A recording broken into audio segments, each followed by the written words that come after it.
I was pretending that nothing else existed on the crowded, delayed train on the way home tonight with my rolled up like a newspaper that you whack a dog with. You don't. Our parents may have.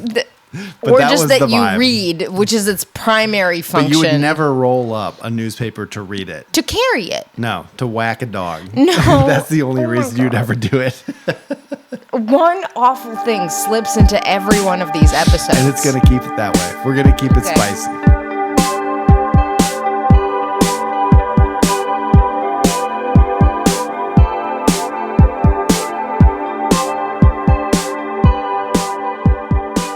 We don't beat our dog with the newspaper. I just want to make that abundantly abundantly we really don't. clear. We really don't. Although I have brandished it at my dog before, saying, this is what my dad would have done to me. Don't know how good you've got it. Anyway, I was going through the section that I just completed. Thank you very much. Yes. I always, when I complete a section, I Command A, I double space it, and then it looks completely different than the document I was working on the entire time. And then I'll print it off. I'll bind it somehow. This one's like 80 pages long, so I have to use like a binder clip on the left side so that you kind of open it like a book and everything. And then while I was on the train, I had to make one transfer. First train, I was able to sort of maneuver it around so I could write on it as I was reading it and make little revisions.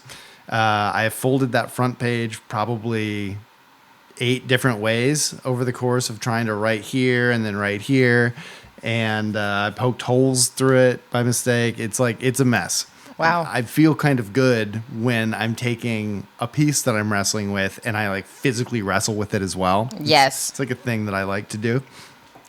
And then I transferred and it was standing room only. And I found out that was my time. I was allowed that time, the 6th train from 103rd Street down to Bleecker. And then as soon as I got that rolled thing back into my bag, that was it. My writing time was over. I didn't even know it. And this is happening all the time in my life where, let's say I take the baby to the coffee shop with me in the morning during nap time. I'm like, all right, I'm going to do a little bit of writing. He's sleeping very soundly and I can usually get a good, 45 minutes out of a nap with him. I sit down, I start to write, I get 10 minutes, he starts to stir, and I mean, that could just be it right then. It could be over. And those 10 minutes were everything that I had. I feel really good about still persevering through those 10 minutes or that train ride or whatever it is, because what I'm seeing in my writing and in my life is that it's accumulating. It's the thing that we say all the time to our clients. You don't want to try to set aside 3-4 hours at a time because you're never going to find that. It's like so hard to work that into your schedule. So just set small attainable goals, even if it's not what you expected. If you expected 30 minutes and you only do 15, I mean, I'm telling you right now that it's building and I'm gathering length and I'm getting close to the end of this draft. So draft of the first volume of the first half.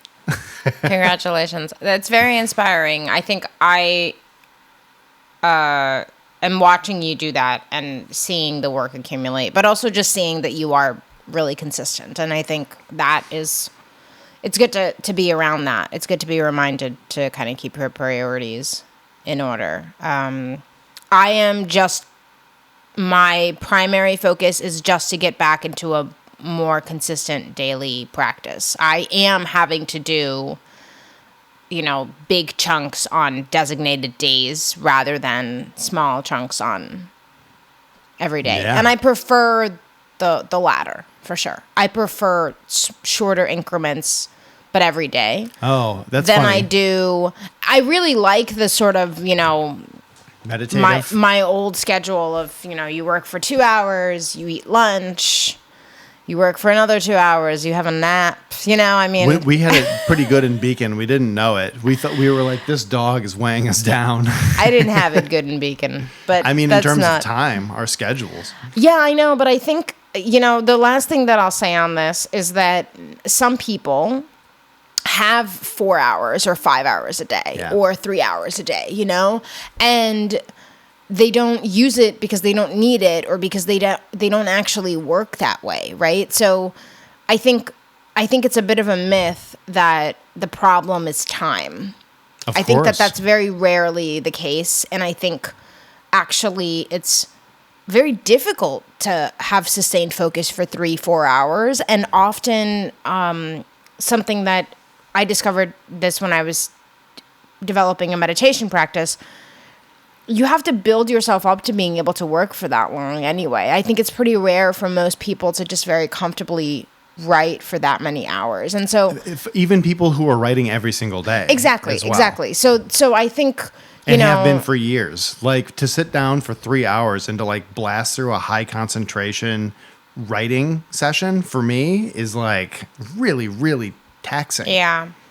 But I will say that, I used to work consistently for 2 hours a day, and there are days when that was really difficult. But I will say that just like at the gym, just like building any other muscle, if you do it, consistently, you can definitely get there. Yeah. I mean, some people, read some Paris Review interviews. Oh, yeah. Check out the Paris Review. Process porn, I mean. Yeah. It's nice really, how process focused they are. Yeah, but it's also just, I think that's where so much of that stuff came from. It's just reading people who will be like, I have breakfast. I work for 4 hours. I have lunch. I work for 4 hours. I take a bath. I see my friends. I have a gin. I wake up at 2 a.m. I work for 2 hours. Their Instagram is like they're rerunning interviews from like the 1920s, the 1940s, when it was like just a completely different world, and people they had more leisure time in the United States. They had fewer work hours. Artists were able to make money writing if they really committed themselves to it, and it's different now. Yeah. I don't know that we necessarily have less time than they did, because I promise you there were a bunch of writers that were the best writers of their time that we do read today. I don't know which ones they are, but who were busy as hell. Yeah, definitely. I mean, the inequalities of that world were also probably pretty pronounced. Just in a different way. Yeah.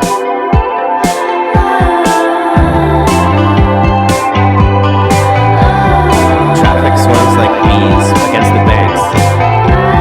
Glass half nervous. Glass half nervous.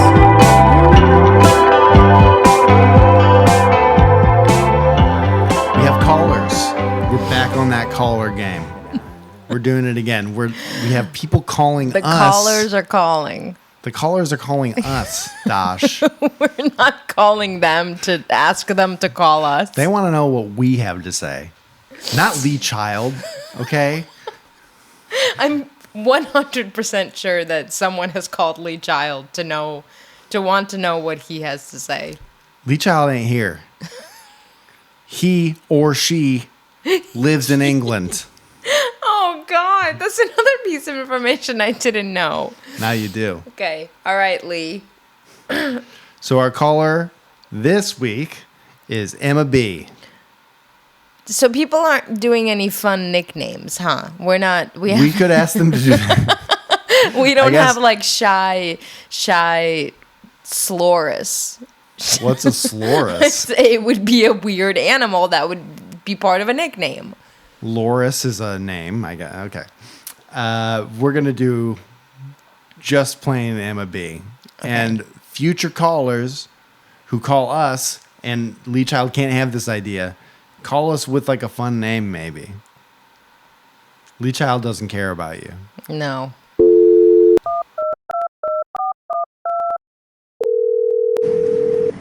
Hey, Dasha and Josh. I am a huge fan of the pod, and congratulations on your baby. I'm so excited for you.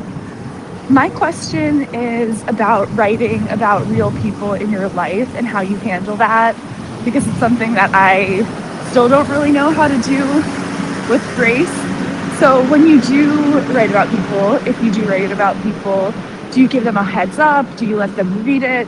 And have you had any kind of fallout, I guess, in your personal life from anything you've written before? Do you remember the article that was circling around? Probably would already be 3 years ago. The art monster. Do you remember this? Yeah. Wow. New memory unlocked. Is that how you use that?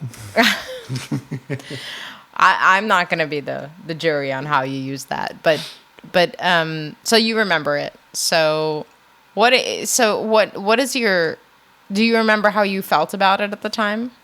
And we'll reference this article. We got it in the the show notes. It's in the New York Times and the We don't have a great track record on remembering the outlet that it was in, but it is in the New York Times. No, I remember that. All right. It's going to be really funny if it's Pressure's not. on. Oh my God. If it's like in the New York Magazine. New York Magazine. Gotcha. It's not. It's in the Times. Okay. It's an old gray lady. No, don't remember what it's about at all. You don't remember it all. I mean, I remember remember that it was about how artists are assholes sometimes. It was about a woman who is friends with another woman, and they're both writers, and one of them has this story that happens, has this thing that happens to her, and the other writer, I'm trying to avoid spoilers, and the other writer, it's been out for 3 years, writes about the thing, and basically that story gets picked up, and it I wouldn't say it goes big, it just gets picked up, and the person whose story it was gets upset, basically. And so this writer whose short story gets published is the art monster, right? Because they stole the events of their friend's life to write and publish this story. And the core of the reason that article was written in the Times, and this moral debate of is this wrong, right? Mm-hmm. And this woman whose story it was kind of went out of her way to publicize this in order to essentially shame this friend. So right. So the one who published the art monster piece is the meta writer who wrote about how the other friend wrote a story about that person's life. Is that what you're saying? Yes, but the art monster writer of the actual article in the New York Times was just pitched, third party. It was a third party that was pitched this by the person whose story was stolen, actually. Yeah, of course. Like, of course that person had a hand in it. They felt wronged, and they wanted to get their side of the story out. So the question is, do we write about people in our life? How do we feel about it? Have we dealt with the fallout? Is there an appropriate way to do it? I think that story perhaps inadvertently reinforces the idea that you should be able to write anything about anyone you know at any time. Because the way that the wronged party responded to their story, I guess, or, their source material being co-opted by their friend, was they went and they relayed their story in their way, including their friend and their friend's story in the process, right? Because the stealing, one could say, was their friend's story. And the person who then wrote or pitched, I guess, the Art Monster article was, telling that other person's story in a way, because they felt that they now had the right to, because they had their story told or whatever. But the point of all this is that I really do think that hurt feelings about having art of any genre, whether it be writing or, paintings or anything, if you're the subject, I think that there's only one misstep that you can make, and that's to react negatively to that. Well, I think that there's a real shock to sometimes seeing how you're depicted. There is In the always a world. shock every Yeah. time. I think about how, portraiture, when people were painted back in the day, if they were of a certain class of person and the painter, depicted them in a way that they didn't like, even if that was extremely realistic, they were often, there were very grave consequences to that. So very often you'll read that, old portraits were exaggerated and certain features were Idealized. Yes.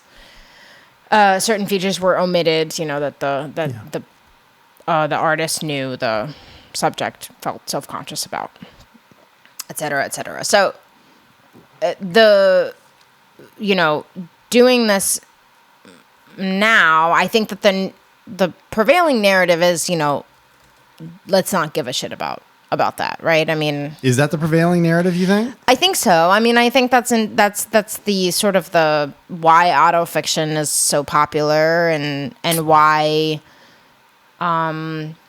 people feel really protective of their story, right? And their right to tell their story. And I think own story. Yeah. But I think it, it almost becomes kind of this technicality when you say, well, my experience of our marriage, let's say, is Yeah. my story, right? Yeah. And just because you happen to be in that marriage and I happen to have opinions on you, of you that are opinions you don't want to hear, doesn't mean that now that we're being divorced. No. I don't really actually know why I chose marriage. There's so many other things. Like, I've spoken to people who've been really hesitant to write about their children when their children are young because I they feel feel that like, way. Well, what if my child gets older and they never really gave me permission to do this, and anyway, I don't want to depict them in some way that they find embarrassing or unfavorable, etc. Well, I mean, it's the same thing with social media and babies, right? Yes. Like, my own emotions about my son are that I don't want his face on social media, YouTube, wherever the hell it's going, and But what if he wants to? What if he grows up and he's like, I have only one wish, and it was that I could have been on YouTube. I wish you had Harriet the Spied me from a young age. We all know how that turned out. So what do you think? You're setting this up as the prevailing narrative that we should be able to say kind of whatever we want. And when you set it up that way, it kind of seems like you have a hot take. So I don't know if I have a hot take. Here's what I will say is that generally I believe that there really shouldn't be anything that gets in the way of you writing down whatever you need to write down, especially if you don't yet know exactly what it is that you want to say, which is the case 99% of the time. So if this thing never goes anywhere, beyond your processing machine, your computer or your notebook, it was worth it for that reason. But here's what I think most people don't want to contend with, which is that you do have to have a bit of a stomach for writing about people in your life, especially while they're in your life, and then dealing with that fallout or consequences should it come, right? So I think it's silly to assume that there isn't going to be an issue. Oh, there's going to be an issue. Yeah, absolutely. Maybe there won't be, but I think that you should be prepared for the possibility that someone does not like the likeness with which they were depicted. And it's probably not going to be the person you expect. Like, I think famously, Knausgaard's My Struggle series, which is, this long cycle of 6 novels, my fault, which are completely based in his life. So I think they're called novels because of the way he sequences things and he sort of patchworks his life in a certain way. But the first of the volumes, I bet for legal reasons too. Oh, I doubt it. When an artist is creating, I don't really think that they're thinking about the legal reasons, or at least I hope they're not. I think that if there's advice to be given here, it's like, this is a great question. to ask about how I should depict people in my life, but you should not think about it when you're creating the work, you know? And I do believe that when you're creating the work, as you just said, with if there's a barrier for your work getting in the notebook, remove it. Like, I think that you just need to remove that concern, you know, because you can always just not publish it, or, you know, writing it is the important thing. Yeah. Publishing it is secondary. But Knausgaard's uncle is the one that got mad about the way that he depicted Karlova Knausgaard's father's death. So that was very confusing. But the way that the author depicted his father's death, the father's brother, who wasn't particularly, as far as I can tell, involved, was the one who got angry and like brought the legal suit against the author for that. So people are going to be upset. It's probably not going to be the people that you expect it to be. I have definitely dealt with this in my life as a person who writes autobiographical work, you know, both in my fiction and nonfiction. I'm like dabbling in autobiography in some way, as I think that all authors who are truthful with themselves are doing in some way. And I've had both ways. You know, I've had, on one hand, I think that despite my like very passionate position on this that I like opened this question with, I do want to be sensitive about it. And for example, I wrote about my family when I was growing up. I like brought the manuscript to my mom before anyone else and was like, hey, I kind of want to know how you feel about this. And it was really hard for her, you know, because I was depicting difficult things. However, and I'm very fortunate that my immediate family is this way, was like, I mean, that's your experience. Yeah. I've also had, you know, people in my life where I don't write about them and they get upset about some way that they've made it to be about them. You know what I mean? So writing fiction, you will often have people reading your work who think that it's about them when it's not even, you know? And no amount of, no, believe me, it's not about you, can divert their opinion if that's what they think, you know? It's like, that's the art form. The art form is so personal and so detailed and so zoomed in that people are like, well, you couldn't mean anything else than this, if that's their interpretation. So I guess the only reason that I say that is because there's going to be fallout if you're writing things that try to push boundaries or try to say something in any scenario. So if you're going to say something, just fucking say it. I think, just to be realistic, that in all likelihood, if you are a writer, so there's that really wonderful quote, you know, when a writer is born into the family is doomed. Tolstoy. Is that like the epigram in Anna Karenina? Is that where it's from? Yeah, I don't think it's an epigram, though, because I think that's not the right word. Side Epigraph? note. Yes. Gram and graph are from the same Greek root. Right. A side note, I still am not certain if it's Knausgaard or Knausgaard. It's Knausgaard. I just heard Knausgaard again the other day. Listen, or for are those they of just us like who were whispering the K? Are they just like no? Skard? For those of us who were there, first edition club. Oh, okay. I at least started with Knausgaard and was corrected. And you were corrected into Knausgaard by Karlova. Not by Karlova himself. However, I did see him live like 3-4 times. I know. So I think I do think that what I have come to understand is that it is very difficult to have this completely no fucks given policy about this. Yeah. I think it's very unrealistic to not be worried, and then also to not feel guilty, you know, when something happens that someone is upset.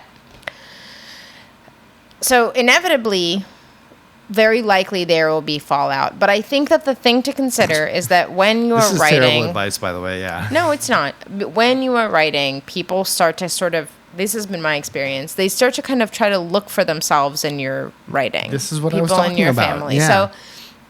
So, or in your life. So, and when they look for things, they find things. And when they find things, sometimes those things are unpleasant. So, one, I think it's kind of inevitable. And two, I think you can be sensitive and have and do your due diligence as a person. And I think if you don't depict these people in a two-dimensional way, you will honor yourself as an artist, and that will, I think, take precedence over anything else. Because and I think you can usually honor those yourself situations, yeah, I think usually and those, them. yes, yeah, that's it. That's what I was going to say. Really? I didn't just interrupt you. That was what you were going to say? I think that you can do due diligence to the situation, and with enough nuance, the more important thing becomes showing the fact that life and relationships and dynamics are complicated, and the less important thing becomes, have I offended someone? Yeah, or, I mean, if you're writing from a place of, I have a thesis about the way this person acted and I want to get that thesis across, probably you're neither honoring yourself as an artist or that person as an individual. Because if you're trying to make a point about someone, well, I think that that's probably where writers get into actual warranted trouble about what they're writing about. You know, if they're like, I want to write a book about how my mom was so mean, man, without trying to understand like their mother anymore in the writing process, and like you said, favoring complication over simplicity, then I think that, you know, I mean, let the sharks feed, right? At that point, Let the sharks feed. more than likely, the person you're writing about will never read the piece. They don't care, and your little art doesn't matter to them. Okay, let's cut that out of the episode. No, it's all. I think that's true. I think it's true. So many times I've been nervous about somebody getting offended by my writing, and then it turns out that they don't read it, don't care, aren't really interested in art in that way, so that they would care enough, you know? We're talking about Walter, our dog here. That's basically who's been depicted called it. beautifully in all of my writing.